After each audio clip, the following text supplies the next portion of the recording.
Olá pessoal, tudo bem? Vamos concluir o nosso curso de Direito Ambiental para o 22º Exame de Ordem e nessa terceira e última aula nós vamos tratar das instâncias de responsabilização ambiental. Iniciaremos pela civil, passaremos pela administrativa e depois fecharemos com aquela que vai levar mais tempo, que é a criminal. Assim como ocorre em outras áreas do direito, as instâncias de responsabilização ambiental são independentes entre si. Essa é a regra geral. A incidência da responsabilização civil independe da administrativa, que por sua vez independe da criminal, e a recíproca é igualmente verdadeira, a não ser que haja alguma determinação normativa em sentido contrário, em que uma instância interfira na outra. Inclusive vamos ver exceções dessa natureza específicas para a área de direito ambiental no artigo 59 e 60 do Código Florestal. As instâncias de responsabilização ambiental estão previstas no parágrafo 3º do artigo 225 da Constituição. Vamos ver aqui na tela? Artigo 225, parágrafo 3º da Constituição Federal.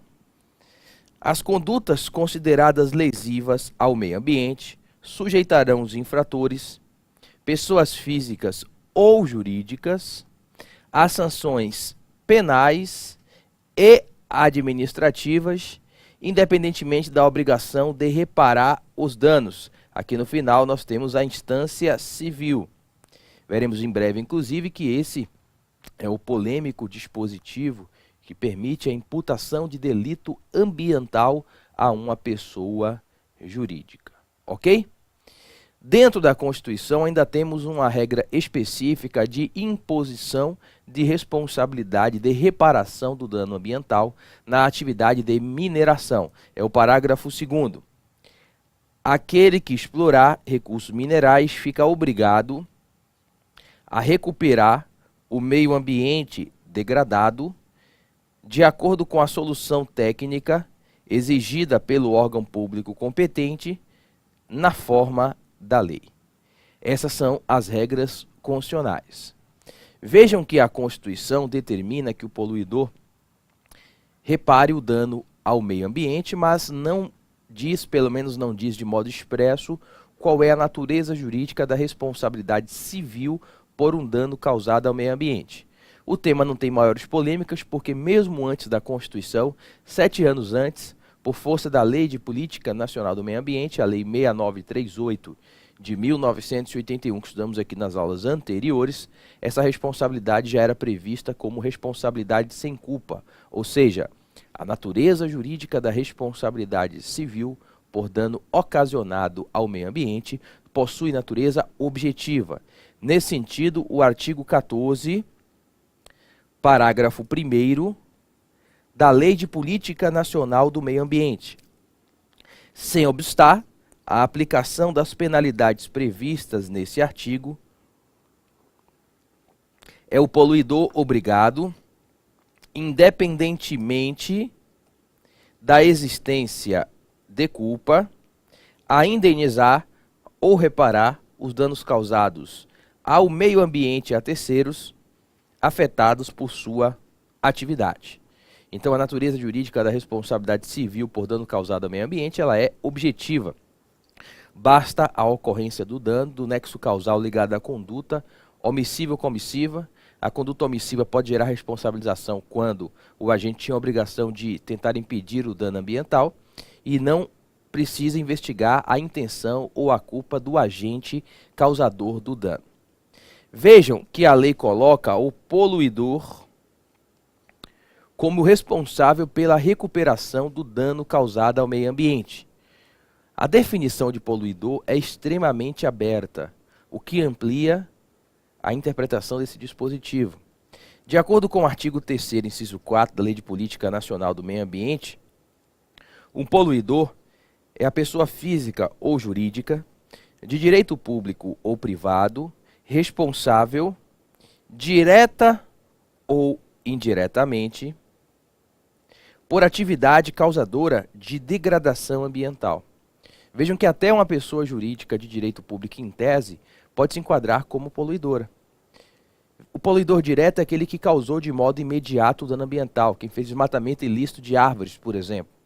O poluidor indireto, aqui a amplitude é maior. É aquele que está na cadeia do dano e tem algum tipo de participação relevante. Por exemplo, uma instituição financeira que liberou crédito agrícola para o agricultor e nem se preocupou em investigar como aquele recurso seria aplicado. Nesse caso, se ficar demonstrado que os recursos do desmatamento advieram desse crédito agrícola, o banco é poluidor indireto. E nós temos aqui, de acordo com o STJ, uma relação jurídica de solidariedade. Gente, esse tema responsabilidade civil por dano ambiental é um tema com uma incidência significativa nos exames de ordem aplicados pela FGV. E ele vem cobrando muita jurisprudência do STJ. E aqui nós vamos perpassar pelo menos por 10 posicionamentos do STJ ao longo desse bloco. E um deles é que existe uma solidariedade entre todos os poluidores, quer diretos, quer indiretos. Qualquer um deles poderá responder integralmente pelo dano causado ao meio ambiente. E o STJ não vem admitindo na ação coletiva de reparação do dano ambiental a intervenção de terceiros provocada. Então, por exemplo, se algum poluidor quer chamar ao processo um copoluidor, não vai poder fazê-lo, vai ter que assegurar um direito regressivo de cota BART em uma ação autônoma, ok? Mesmo no caso da administração pública, na omissão de fiscalização ambiental, nós temos a incidência da responsabilidade objetiva pelo dano causado ao meio ambiente. É a posição do STJ, já caiu no exame de ordem também. Vejam aqui uma passagem do recurso especial 1071741 de 2009. Qualquer que seja a qualificação jurídica do degradador, público ou privado, no direito brasileiro, a responsabilidade civil pelo dano ambiental é de natureza objetiva, solidária e ilimitada, sendo regida pelos princípios do poluidor-pagador, da reparação in integrum, da prioridade da reparação in natura e do favor debilis, este último a legitimar uma série de técnicas de facilitação do acesso à justiça, entre as quais se inclui a inversão do ônus da prova em favor da vítima ambiental precedente do STJ. Ordinariamente, a responsabilidade civil do Estado por omissão é subjetiva por culpa.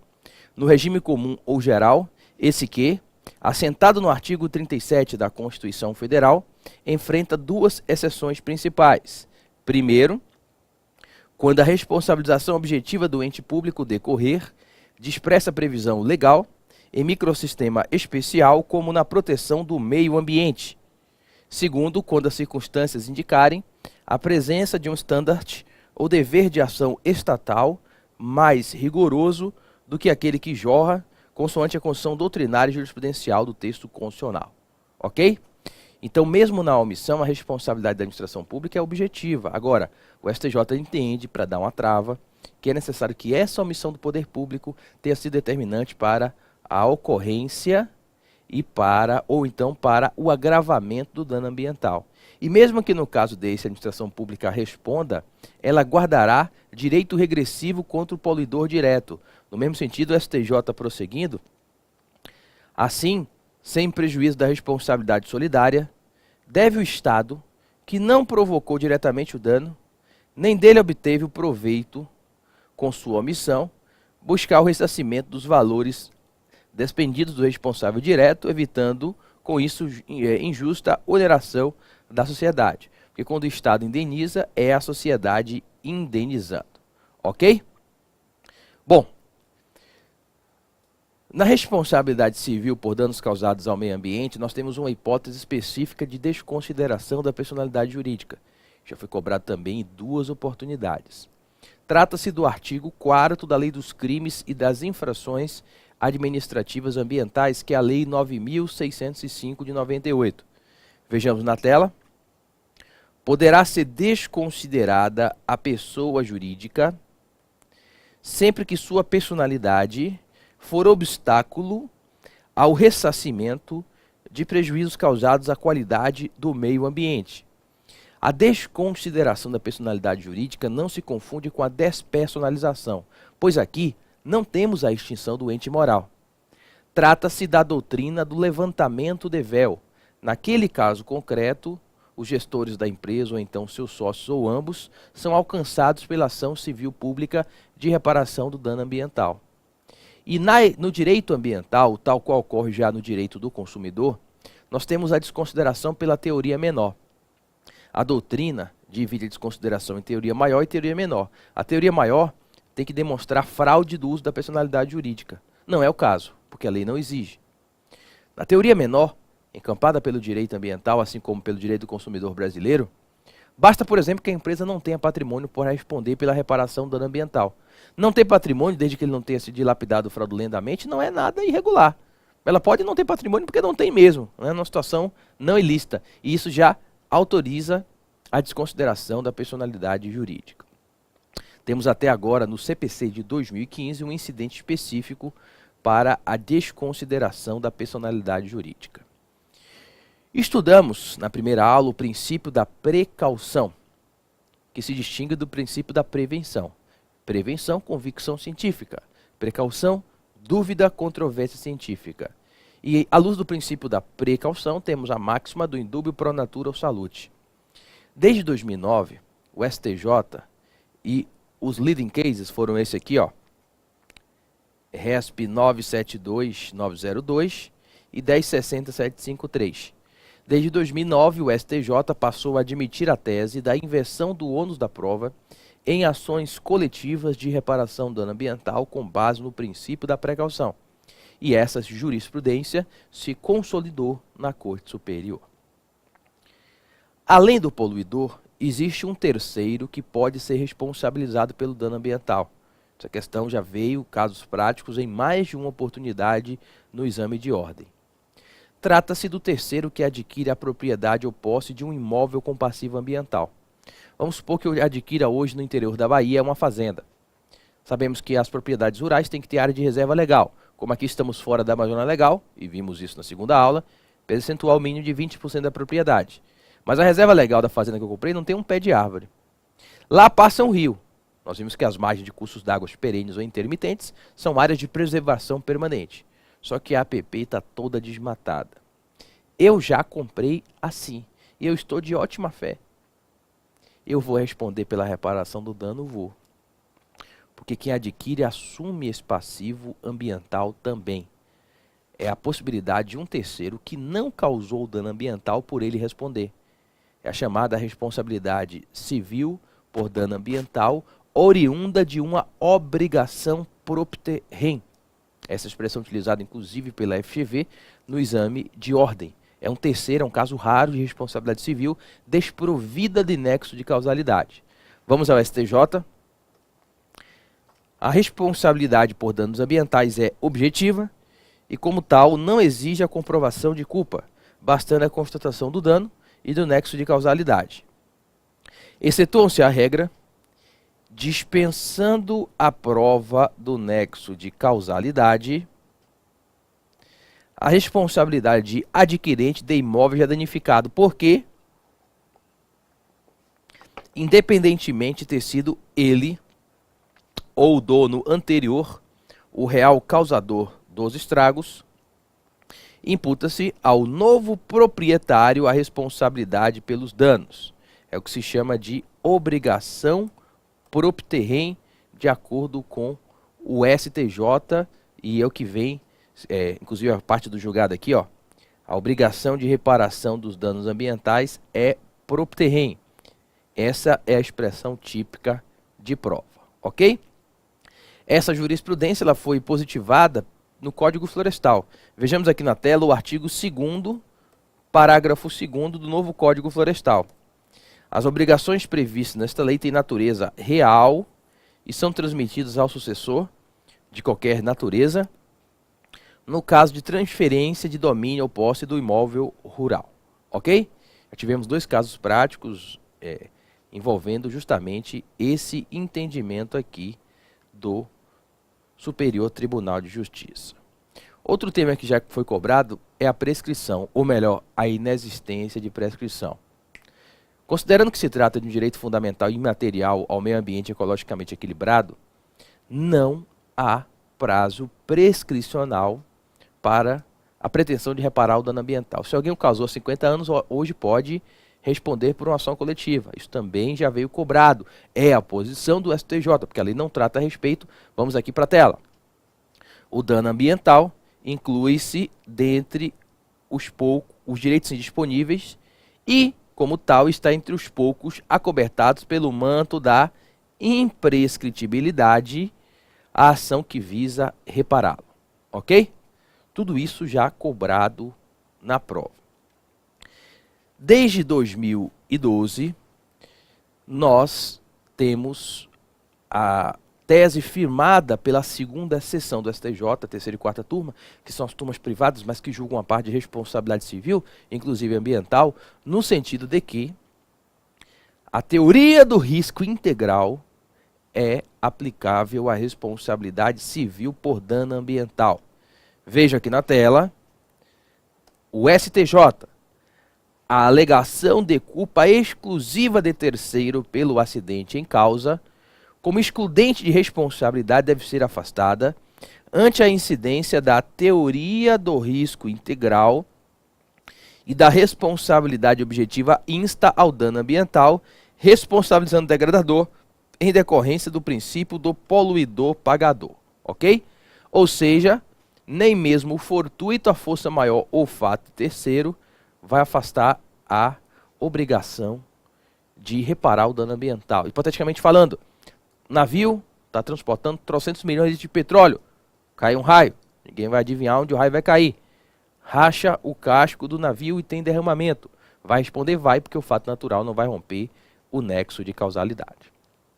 Por fim, é entendimento do STJ de que, na ação civil pública objetivando reparar o dano ao meio ambiente, cabe cominação de pedidos e cominação de condenação, né?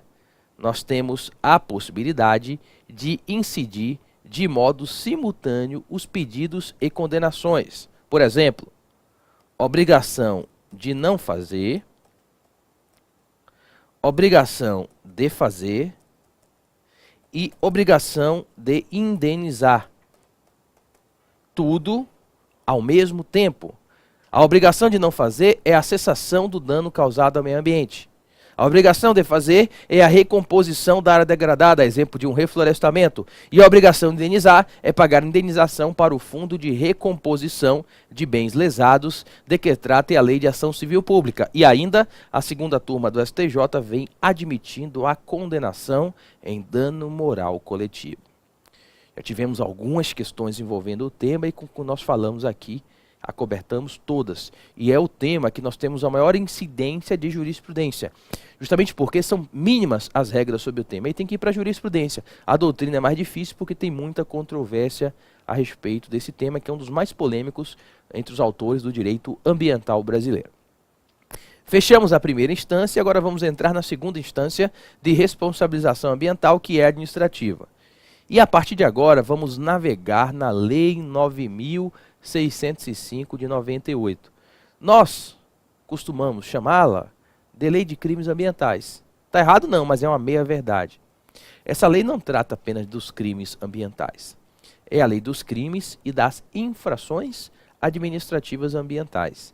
Tem 7 artigos lá, mais na parte final, que são exclusivos para as infrações administrativas ambientais, que é do artigo 70 até o artigo 76. E são esses artigos que a gente precisa estudar. Uma pessoa natural ou uma pessoa jurídica que violar regras de proteção ambiental no âmbito da administração pública irá cometer um ilícito administrativo ambiental e estará sujeito às penalidades previstas em lei. Nós temos no artigo 70, caput, da Lei 9.605 de 98, uma definição genérica a respeito do que é infração administrativa ambiental. É um tipo, chamo de tipo legal generalista. É toda ação ou omissão que viola regras jurídicas de uso, gozo, proteção e recuperação da qualidade do meio ambiente. Vejamos aqui na tela o caput do artigo 70. Considera-se infração administrativa ambiental toda ação ou omissão que viole as regras jurídicas de uso, gozo, promoção, proteção e recuperação do meio ambiente. Mas, professor, isso aqui é um tipo genérico. Como é que eu vou enquadrar isso no caso concreto? Porque os tipos específicos estarão dentro do decreto 6514 de 2008. Neste decreto, nós vamos ter aí mais de 100 tipos administrativos em espécie. E aí a lei prevê um tipo genérico e o decreto traz tipos específicos. Essa sistemática é válida, professor? É, porque está sendo validada pela jurisprudência do STJ. Consumada uma infração administrativa ambiental, tem que lavrar um auto de infração. Os agentes de fiscalização dos órgãos ambientais do CISNAMA e também os agentes de fiscalização da Marinha, porque a parte dos mares, são os agentes estatais que têm competência para lavrar um auto de infração, na hipótese de consumação de um ilícito administrativo ambiental. Qualquer pessoa do povo, se decorre do direito fundamental de petição, tem o direito de comunicar a ocorrência de infrações administrativas, e o agente tem o dever de fiscalizá-la. Se o agente é comunicado de um ilícito administrativo e nada faz, ele será corresponsabilizado pela infração. E uma vez consumada a infração administrativa, vai ser aberto um processo, assegurado o contraditório e a ampla defesa que vai tramitar no órgão ambiental. Nesse sentido, os parágrafos do artigo 70 são autoridades competentes para lavrar auto de infração ambiental, instaurar processo administrativo, os funcionários de órgãos ambientais integrantes do CISNAMA, Sistema Nacional do Meio Ambiente, designados para atividade de fiscalização, bem como os agentes das capitanias dos portos do Ministério da Marinha. Qualquer pessoa, constatando infração ambiental, poderá dirigir representação às autoridades relacionadas no parágrafo anterior, para efeito do exercício do seu poder de polícia, e a autoridade competente ambiental que tiver conhecimento de infração ambiental é obrigada a promover a sua apuração imediata mediante processo administrativo próprio, sob pena de corresponsabilidade. Esse parágrafo, inclusive, já foi cobrado no exame de ordem. Você tem que analisar o caso concreto com razoabilidade, porque um fiscal, para cobrir todo o sul do Pará e querer que ele apure tudo que se chega lá, também é impossível, né? Então aqui é aquela situação que ele tem condições de agir. Para fechar o artigo, nós temos aqui o parágrafo 4º, que diz que as infrações administrativas são asseguradas em processo administrativo próprio, assegurado direito de ampla defesa e o contraditório, observadas as disposições desta lei. Aí o fiscal lavra a auto-infração e abre-se o processo administrativo. E essas fases basilares estarão no artigo 71. O autuado tem 20 dias para apresentar a defesa se quiser. A autoridade coautora, ela tem 30 dias para julgar. Se a defesa não for acolhida, abre-se um prazo recursal de 20 dias. E ao final, se for mantida a autuação e tiver pagamento de multa, que é uma pena administrativa pecuniária, há 5 dias para pagar a multa. Essas são as fases basilares do processo administrativo ambiental para apuração dessas infrações administrativas. Estão capituladas no artigo 71. O processo administrativo para apuração de infração ambiental deve observar os seguintes prazos máximos. 1. 20 dias para o infrator oferecer defesa ou impugnação contra o auto de infração, contados da ciência da autuação. 30 dias para a autoridade competente julgar o auto de infração, contados da data da sua lavratura, apresentada ou não a defesa ou impugnação. 20 dias para o infrator recorrer da decisão condenatória à instância superior ao Sistema Nacional do Meio Ambiente ou à Diretoria de Portos e Costas do Ministério da Marinha, de acordo com o tipo de autuação. E 5 dias para o pagamento de multa, contados da data do recebimento da notificação. Professor, quais serão as penalidades administrativas que poderão ser impostas ao infrator, pessoa natural ou jurídica, pelo cometimento de infração administrativa? Nós temos uma listagem abstrata no artigo 72, E por que uma listagem abstrata? Porque os tipos em espécie com as condutas e as infrações aplicáveis estarão no Decreto 6514/2008. O infrator pode receber uma advertência, pode ter uma interdição, pode ter uma demolição de uma obra irregular, pode ter uma multa, que pode ser simples ou diária. A multa diária é cabível para aquelas infrações que se protraem no tempo, como a apreensão ilegal de um felino. E aí nós temos essa listagem abstrata no artigo 72. As infrações administrativas são punidas com as seguintes sanções, observado o artigo 6º. 1. Advertência. 2. Multa simples. 3. Multa diária. 4. Apreensão dos animais, produtos, subprodutos da fauna e da flora, instrumentos e petrechos, equipamentos ou veículos de qualquer natureza utilizados na infração. 5. Destruição ou inutilização do produto. 6. Suspensão de venda ou fabricação do produto. 7. Embargo de obra ou atividade. 8. Demolição de obra. 9. A suspensão parcial ou total de atividades. E 11. Restritivas de direitos. Se ele cometer mais de infração, vão ser somadas as penalidades administrativas, diga-se de passagem. Essas multas, elas são depositadas no Fundo Nacional do Meio Ambiente e no Fundo Naval também, porque o Fundo Naval é a parte da Capitania dos Portos. E se houver convênio, podem ser repassadas parcelas para fundos estaduais e municipais de meio ambiente. Essa é a previsão do artigo 73. Os valores arrecadados em pagamento de multas por infração ambiental serão revertidos ao Fundo Nacional do Meio Ambiente, criado pela Lei 7797/89, Fundo Naval, criado pelo Decreto 2923 de 32, fundos estaduais ou municipais de meio ambiente ou correlatos conforme dispuser o órgão arrecadador. A multa ambiental, pessoal, ela varia, a menor multa é 50, a maior é 50 milhões de reais. Vai de 50 reais a 50 milhões. Deveria haver um índice de correção monetária, mas até hoje não teve aplicação, porque esses valores são de 98, né? 1998, então já estaria muito maior. É o regramento do artigo 75. O valor da multa de que trata esse capítulo será fixado no regulamento desta lei e corrigido periodicamente, com base nos índices estabelecidos na legislação pertinente, sendo o mínimo de 50 e o máximo de 50 milhões de reais. De 50 reais a 50 milhões. Nós vimos que, em havendo licenciamento ambiental, prevalece a autuação feita pela esfera de governo que fez o licenciamento ambiental. Parágrafo 3º do artigo 17 da Lei Complementar 140. Se o órgão estadual, se o IBAMA licenciou, o órgão estadual multou, interditou, o IBAMA multou, interditou, prevalece a multa federal porque foi o IBAMA que licenciou. Se o Estado licenciou, o IBAMA multou e o Estado multou. Como o Estado licenciou, prevalece a multa estadual.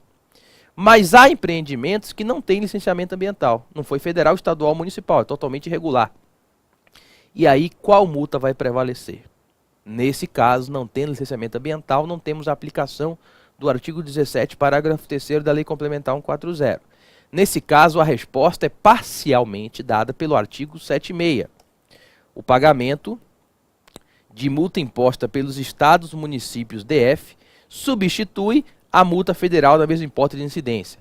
Um dispositivo muito absurdo, porque joga a multa federal para escanteio.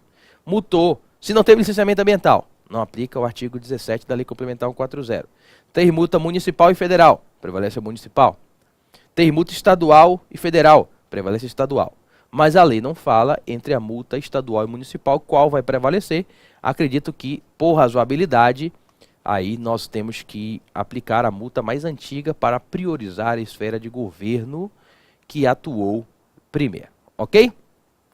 Para fecharmos o tema, as multas ambientais relativas a condutas ilegais em áreas de preservação permanente, em áreas de reserva legal, no regramento de transição do Código Florestal, ou seja, condutas praticadas até a véspera de publicação do Decreto 6514/2008, são anistiadas se o proprietário ou possuidor rural celebrou um termo de compromisso para reparar o dano ambiental e se cumpriu esse termo de compromisso. Vejam aqui o novo Código Florestal.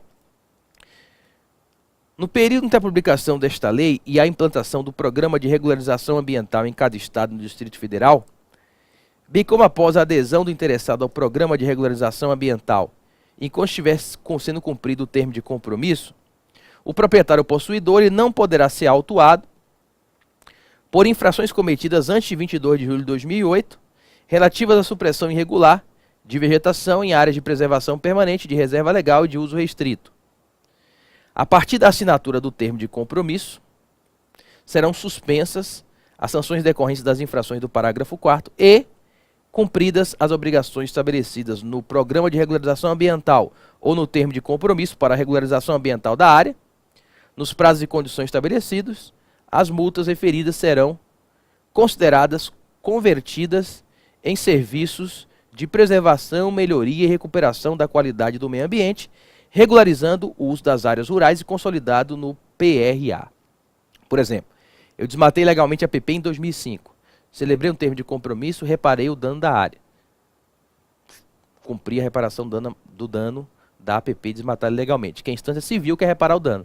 Nesse caso, a instância civil, numa regra de transição do Código Florestal, tem que ser conduta até 22 de julho de 2008, vai repercutir na instância administrativa. As multas ambientais vão ser consideradas convertidas em serviços ambientais, ou seja, as multas ambientais, elas vão ser perdoadas. Ok, gente?